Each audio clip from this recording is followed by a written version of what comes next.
Sebelum kita mulai menyaksikan kisah nyata ini, pertama-tama marilah kita bersolawat terlebih dahulu kepada Nabi Agung Muhammad Sallallahu Alaihi Wasallam. Kalian bisa mengetikkan selawat di kolom komentar. Semoga dengan bersolawat, kita mendapatkan syafaatnya yang mulia di dunia dan akhirat, serta selalu dilimpahi rahmat dan keberkahan dari Allah. Amin. Pasukan Allah berserta azabnya itu nyata. Bukan dongeng, bukan mitos, dan bukan pula kisah lama yang hanya jadi peringatan dalam kitab suci. Ini benar-benar terjadi di zaman modern, di mana dunia yang mengaku sudah paling maju peradabannya. Tapi, ketika Allah sudah menghendaki, tak ada teknologi, kekuatan militer, atau kebijakan negara yang bisa menahannya. Inilah buktinya. Sore itu langit kota-kota di wilayah tengah Israel terlihat aneh. Matahari bersinar dengan cahaya menyilaukan seperti bara. Udara sangat panas, lebih panas dari biasanya. Bahkan, penduduk yang terbiasa dengan musim panas sekalipun mengeluh, karena suhu mencapai 47 derajat Celcius. Angka yang sebelumnya belum pernah tercatat di bulan Mei. Di saat yang bersamaan, beberapa titik di kota-kota besar seperti Tel Aviv, Netanya, dan Yerusalem mulai terbakar.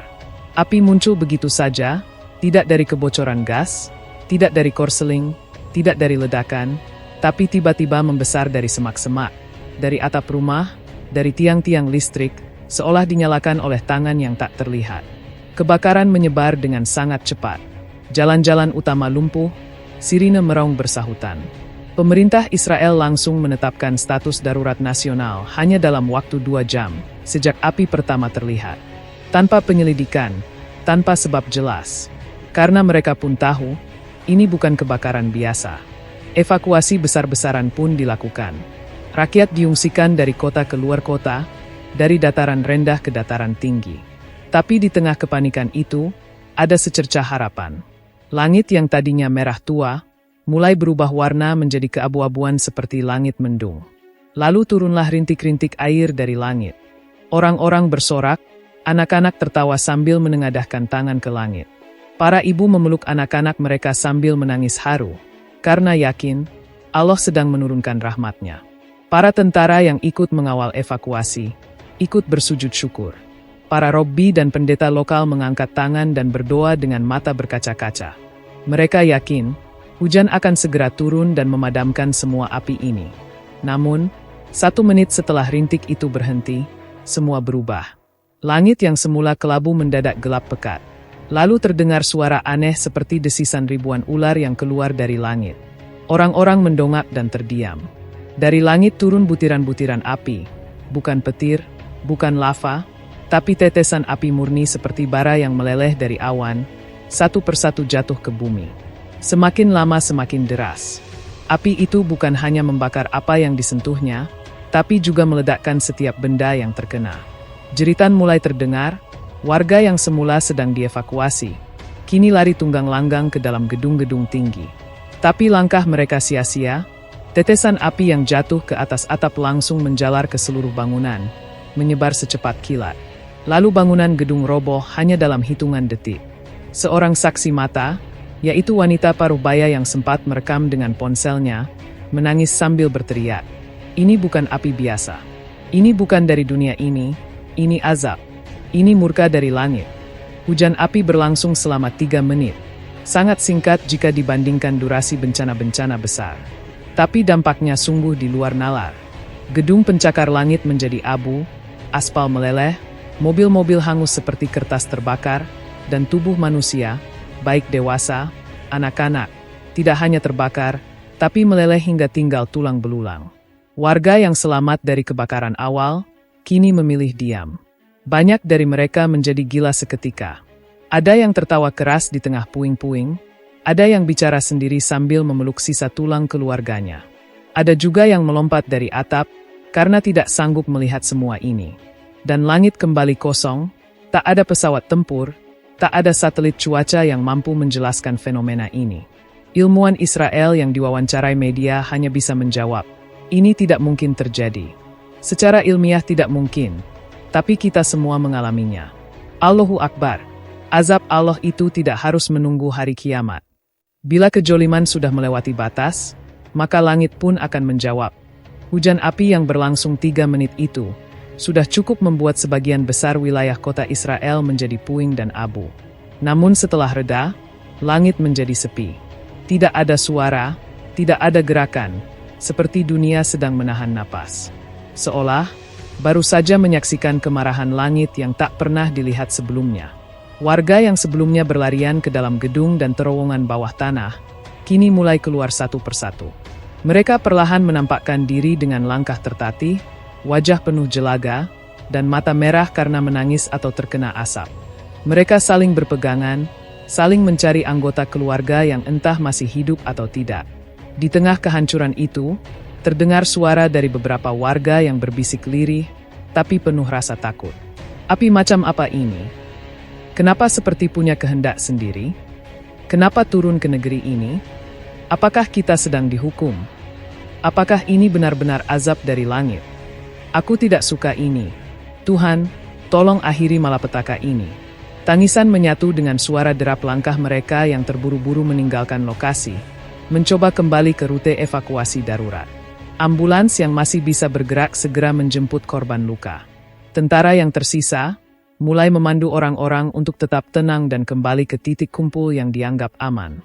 Namun, saat harapan mulai tumbuh kembali, saat mereka mengira semuanya telah berakhir, duar, sebuah petir menyambar dari langit. Suaranya memekakkan telinga, menghantam langit Israel dengan kekuatan yang tidak pernah terdengar sebelumnya. Tidak seperti petir biasa, sambaran ini lebih seperti ledakan yang datang dari celah langit itu sendiri, mengguncang seluruh wilayah dan membuat semua orang langsung membeku di tempat. Langit pun berubah warna, awan-awan hitam menggulung, berputar-putar, seolah sedang membuka gerbang ke dimensi lain. Dan tak lama kemudian, turunlah sesuatu lagi dari langit. Awalnya orang-orang berpikir, itu hanya hujan api seperti sebelumnya, tapi ternyata jauh lebih mengerikan. Dari balik awan hitam, turun bola-bola api berwarna merah darah. Tapi kali ini, apinya tidak turun acak, melainkan serentak. Dalam formasi teratur, seperti pasukan yang sedang menyerbu sebuah kota. Api-api itu menyala seperti makhluk hidup, menyusup ke antara gedung, meliuk di udara, lalu mendarat satu persatu ke tanah. Dan ketika nyala itu menyentuh bumi, mereka mulai menunjukkan bentuk aslinya.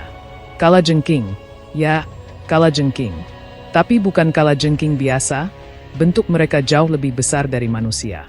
Tubuhnya diselimuti api yang membara, ekornya menjuntai dan mengangkat tinggi seperti cambuk yang menyala. Matanya merah menyala, menatap ke segala arah seperti mencari mangsa. Dan suara mereka mengerikan, mendesis panas seperti besi terbakar dilempar ke dalam air. Puluhan bahkan mungkin ratusan kalajengking api itu turun dari langit. Mereka berjalan cepat menyerang siapapun yang mereka temui. Manusia, kendaraan, bahkan bangunan. Ekor mereka menghantam mobil-mobil lapis baja dan langsung meledakkannya. Sekali serang, tubuh manusia langsung terbakar hingga tak bersisa. Orang-orang menjerit keras seperti orang kehilangan akal. Itu bukan makhluk dunia ini, lari, kalajengkingnya hidup. Itu api yang hidup. Beberapa tentara Israel memberanikan diri menembak makhluk-makhluk itu. Tapi peluru mereka tembus begitu saja, seperti menembak asap, dan yang terjadi justru lebih mengerikan. Kalajengking itu marah, ekornya menyapu tubuh para penyerang, membakar mereka hingga tak tersisa. Warga tak punya pilihan lain selain berlari ke segala arah tanpa tujuan, tanpa arah yang jelas. Evakuasi berubah menjadi kepanikan massal, jalanan penuh teriakan, tangisan, dan mayat yang mulai berjatuhan. Beberapa orang mencoba masuk ke dalam bunker, tapi api dari tubuh kalajengking itu mampu melelehkan baja seperti lilin yang dibakar. Subhanallah, Allahu Akbar. Tak ada yang bisa menjelaskan makhluk ini, tak ada yang bisa menahan mereka. Bahkan intelijen dan militer Israel tak bisa menyentuh makhluk-makhluk yang datang langsung dari langit itu. Ini bukan senjata dari manusia, bukan serangan dari kelompok manapun. Ini azab. Azab yang tidak datang dengan suara diplomatik atau perang terbuka, tapi datang dengan makhluk dari alam lain. Dikirim oleh pasukan Allah untuk menyampaikan satu pesan. Ini negeri zolim, maka inilah akibat dari kezoliman. Kota yang baru saja dilanda petir dari langit dan hujan, lalu kalajengking api kini kembali dalam keadaan kacau balau. Orang-orang yang sebelumnya berharap azab ini telah usai, kini malah berhadapan dengan kenyataan yang lebih mengerikan. Tak ada tempat untuk berlindung, tak ada tempat yang bisa dikatakan aman. Kepanikan menyebar lebih cepat dari api itu sendiri. Jeritan terdengar di segala penjuru. Tuhan, tolong kami, tolong kami. Jangan biarkan kami mati seperti ini. Tapi langit tetap diam, tidak ada jawaban, tidak ada pertolongan. Seolah Tuhan mereka tidak menjawab. Dan justru di saat fajar seharusnya menyingsing, langit malah semakin gelap, padahal hari sudah siang. Awan-awan merah darah menggantung di langit, seperti lahar panas yang menunggu untuk turun kembali. Sementara itu, kalajengking api yang turun dari langit, semakin mendekat ke kerumunan manusia yang sudah tidak bisa berlari kemana-mana. Di depan mereka, makhluk api menyerbu tanpa ampun. Di belakang mereka, api dari kejadian sebelumnya telah berubah menjadi lautan api raksasa, membakar segala sesuatu tanpa bisa dipadamkan. Semua arah telah tertutup, jalur evakuasi sudah menjadi jebakan maut. Tak ada tempat pergi, tak ada tempat sembunyi. Orang-orang hanya bisa berdiri, menangis, atau berteriak histeris. Beberapa dari mereka mulai pasrah. Mereka menatap langit dengan wajah penuh kesadaran dan rasa bersalah. Di antara kerumunan, seorang pria tua tiba-tiba berbicara lantang dengan suara bergetar. Ini bukan api biasa, ini pasti ada sebabnya. Aku yakin, ini adalah azab. Azab karena kekejaman kita terhadap rakyat Palestina. Kita bersorak saat mereka disiksa, kita bahagia saat mereka kehilangan rumah. Kita buta, kita tuli, kita pura-pura tidak tahu. Kini lihatlah, Tuhannya umat Islam telah murka. Dan azab ini adalah buktinya, bahwa negara ini sudah melampaui batas. Semua orang menunduk, tidak ada yang membantah.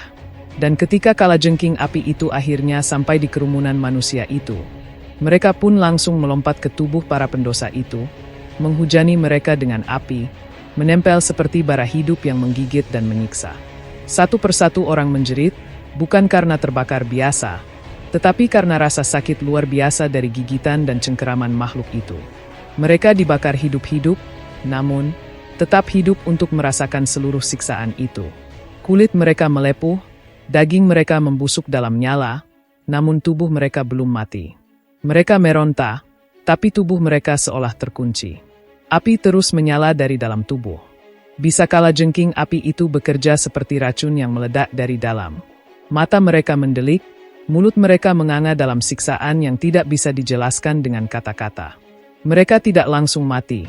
Mereka dibiarkan hidup dalam api, sampai tubuh mereka perlahan-lahan mencair, meleleh, dan akhirnya hilang dalam kobaran api. Hanya menyisakan tulang belulang hitam yang gosong dan berbau busuk menyengat. Allahu Akbar. Tidak ada yang bisa menahan tangis. Bahkan bagi orang yang menyaksikan dari jarak jauh melalui drone atau siaran televisi. Karena keajaiban berikutnya pun terjadi. Bau dari tulang-tulang yang tertinggal itu begitu menyengat, begitu menjijikkan, hingga orang yang mendekat langsung muntah, pingsan. Bahkan ada yang mati seketika hanya karena mencium aromanya. Lebih mencengangkan, beberapa tentara yang mencoba menyisir area tersebut menggunakan pakaian pelindung pun ikut tumbang. Akhirnya kawasan itu dinyatakan sebagai zona terlarang. Bahkan oleh pemerintah Israel sendiri wilayah itu tidak bisa dimasuki lagi, tidak bisa dibersihkan, tidak bisa dipadamkan. Bahkan tulang belulangnya pun tak bisa dipindahkan. Karena setiap kali ada yang mencoba mengangkat, tulangnya langsung menyala dan menyebarkan bau busuk yang mematikan. Itulah akibat mengambil tanah orang lain dengan kekejaman dan kezoliman. Kini tanah itu tidak berkah, bahkan menolak siapapun yang mencoba tinggal di atasnya. Air tak lagi mengalir di dalamnya, tanaman tak bisa tumbuh. Udara di sekitarnya pun beracun. Sebuah pengingat bahwa bumi bisa bersaksi dan bahwa murka Allah akan datang jika dosa telah mencapai batasnya. Subhanallah. Alhamdulillah, Allahu Akbar. Sobat pejuang Nabi, terima kasih yang sudah menonton hingga saat ini. Semoga dengan kisah ini menjadi renungan bagi kita, kalau kejahatan itu pasti ada balasannya. Cepat atau lambat, pasti langsung dibalas oleh Allah, seperti kisah yang baru saja admin ceritakan tadi. Terima kasih. Admin akhiri. Wassalamualaikum warahmatullahi wabarakatuh.